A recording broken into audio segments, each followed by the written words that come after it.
Reliable 100% fiber internet kaya ang sarap maging tambahay with Red Fiber.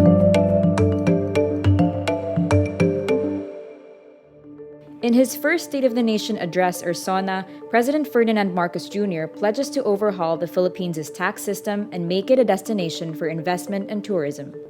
He also promises a big agriculture overhaul to boost output and reduce its heavy import reliance. Our tax system will be adjusted in order to catch up with the rapid developments of the digital economy, including the imposition of value-added tax on digital service providers. The initial revenue impact will be around 11.7 billion pesos in 2023 alone. Tax compliance procedures will be simplified to promote ease of paying taxes. Speaking before Congress, Marcos says it is vital to implement reforms to bring in tourism and investment and maintain the growth momentum. His administration will implement solid fiscal policy management and is targeting 6.5% to 7.5% gross domestic product growth this year, while warning of challenges ahead in keeping prices stable. Marcos adds it is critical that the Philippines boost its farm output and become more resilient to climate change. Among the measures he will introduce is a moratorium on farmers' debts to allow them to channel resources into improving output. Will unburden the farmers of their dues and be able to focus on improving farm productivity. Marcos also promises to improve education, healthcare, and working conditions for doctors and nurses and boost infrastructure in the country. Meantime, the president also mentions his priority bills, which include the National Government Right-Sizing Program, Budget Modernization Bill, the E-Government Act, and the Internet Transaction Act or e-commerce law.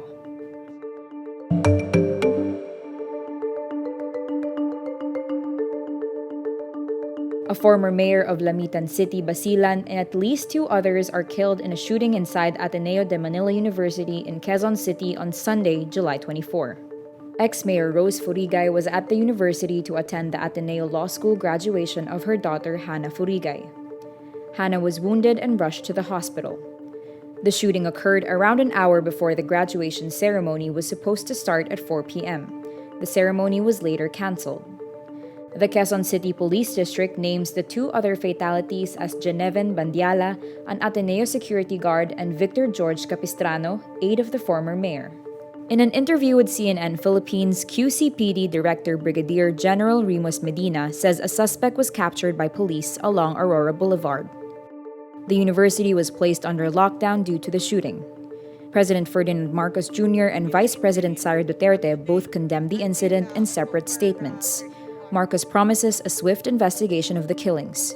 Duterte, also the Education Secretary, says such an act of violence should have no place in our society, especially in a place of learning. During Furigay's 9-year term as mayor, Lamitan was also a consistent recipient of the Department of the Interior and Local Government Seal of Good Local Governance Award for 4 consecutive years. Need more context, clarity, and perspective? Get the full picture with Rappler Plus. With exclusive content and events, you'll get an opportunity to discuss issues with reporters, experts, and featured guests while helping Rappler continue its fearless journalism. Join now. Newly elected Senate President Juan Miguel Zubiri lays down his vision for the upper chamber of the 19th Congress in his acceptance speech during the session opening on Monday, July 25. The lawmaker from Bukidnon openly campaigned for Marcos during the 2022 elections and successfully formed a supermajority coalition in the Senate with 20 members, including himself. In his speech, Zubiri says the Senate would be scrutinizing Marcos's pet bills to help the government fix ineffective policies. This Senate, under my leadership, however, will be one to solve problems more than it would find faults. While probes are magnets for publicity, it is the policies, laws patiently written, line by line, away from the limelight that drives progress. But Zubiri already gives assurances to the public that the Senate's supermajority bloc would not be used to railroad Marcos's priority measures. No other senator ran for Senate President against Zubiri, who got the nod of 19 of his colleagues who elected him via a collective vote. Meantime, unchallenged Leyte 1st District Representative Martin Romualdez easily wins as Speaker as the 19th Congress officially opened its first regular session. Neophyte lawmaker Ferdinand Alexander Sandro Marcos III on Monday, July 25, nominates his uncle Romualdez to hold the highest post in the House of Representatives.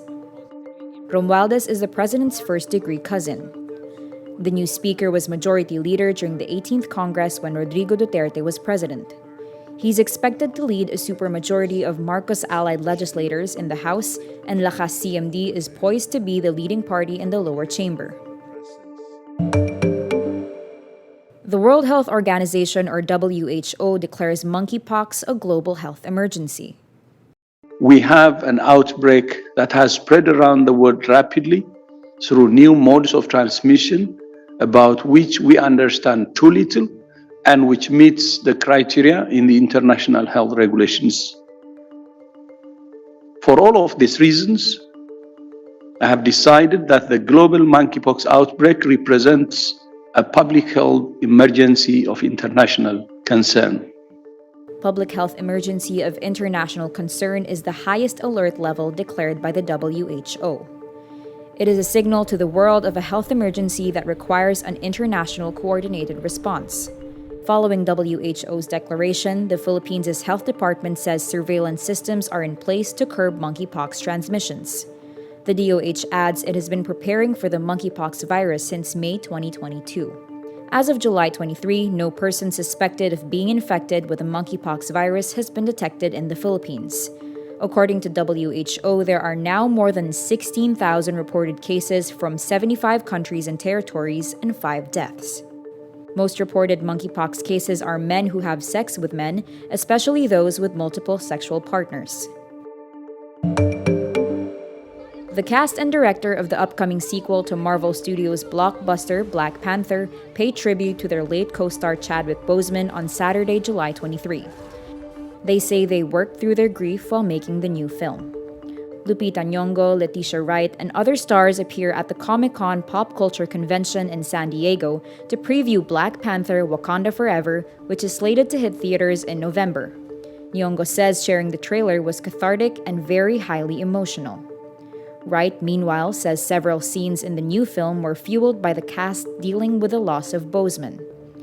Boseman, who played the title character in the 2018 film, died of cancer at age 43, 2 years after the movie's release, prompting a rewrite of the next installment.